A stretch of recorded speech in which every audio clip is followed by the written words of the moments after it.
ಭಾರತ ಮತ್ತು ಪಾಕಿಸ್ತಾನ ನಡುವೆ ಕದನ ವಿರಾಮ ಒಪ್ಪಂದವನ್ನ ಮಧ್ಯಸ್ಥಿಕೆ ವಹಿಸುವ ಮತ್ತು ಪರಮಾಣು ಯುದ್ಧವನ್ನ ತಪ್ಪಿಸುವ ಬಗ್ಗೆ ಅಮೆರಿಕ ಅಧ್ಯಕ್ಷ ಡೊನಾಲ್ಡ್ ಟ್ರಂಪ್ ನೀಡಿದ ಹೇಳಿಕೆಗಳ ನಡುವೆ ಭಾರತದ ವಿದೇಶಾಂಗ ಕಾರ್ಯದರ್ಶಿ ವಿಕ್ರಮ್ ಮಿಶ್ರಿ ಇಂದು ವಿದೇಶಾಂಗ ವ್ಯವಹಾರಗಳ ಸ್ಥಾಯಿ ಸಮಿತಿಯ ಸದಸ್ಯರಿಗೆ ಪಾಕಿಸ್ತಾನದಿಂದ ಯಾವುದೇ ಪರಮಾಣು ದಾಳಿಯ ಸೂಚನೆ ಇಲ್ಲ, ಕದನ ವಿರಾಮಕ್ಕೆ ಅಮೆರಿಕ ಮಧ್ಯಸ್ಥಿಕೆಯನ್ನ ವಹಿಸಿಲ್ಲ ಅಂತ ಹೇಳಿದ್ದಾರೆ.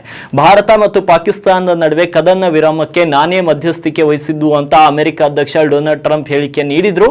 ಈ ಮೂಲಕ ಜಾಗತಿಕವಾಗಿ ಮತ್ತೊಮ್ಮೆ ಅಮೆರಿಕದ ಸ್ಥಾನವನ್ನ ಮೇಲ್ದರ್ಜೆಗೆ ಏರಿಸಿಕೊಳ್ಳಲು ಪ್ರಯತ್ನಿಸಿದ್ರು. ಆದರೆ ಅಮೆರಿಕದ ಹೇಳಿಕೆಯನ್ನ ಭಾರತ ತಳ್ಳಿ ಹಾಕಿದೆ.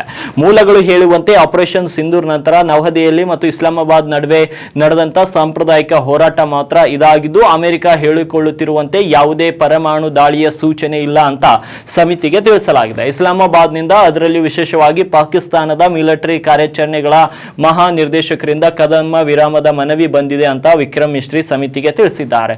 ಅವರು ದೆಹಲಿಯಲ್ಲಿರುವಂತಹ ಭಾರತದ ಡಿಜಿಎಂಒ ಅವರನ್ನ ಸಂಪರ್ಕಿಸಿದ್ರು.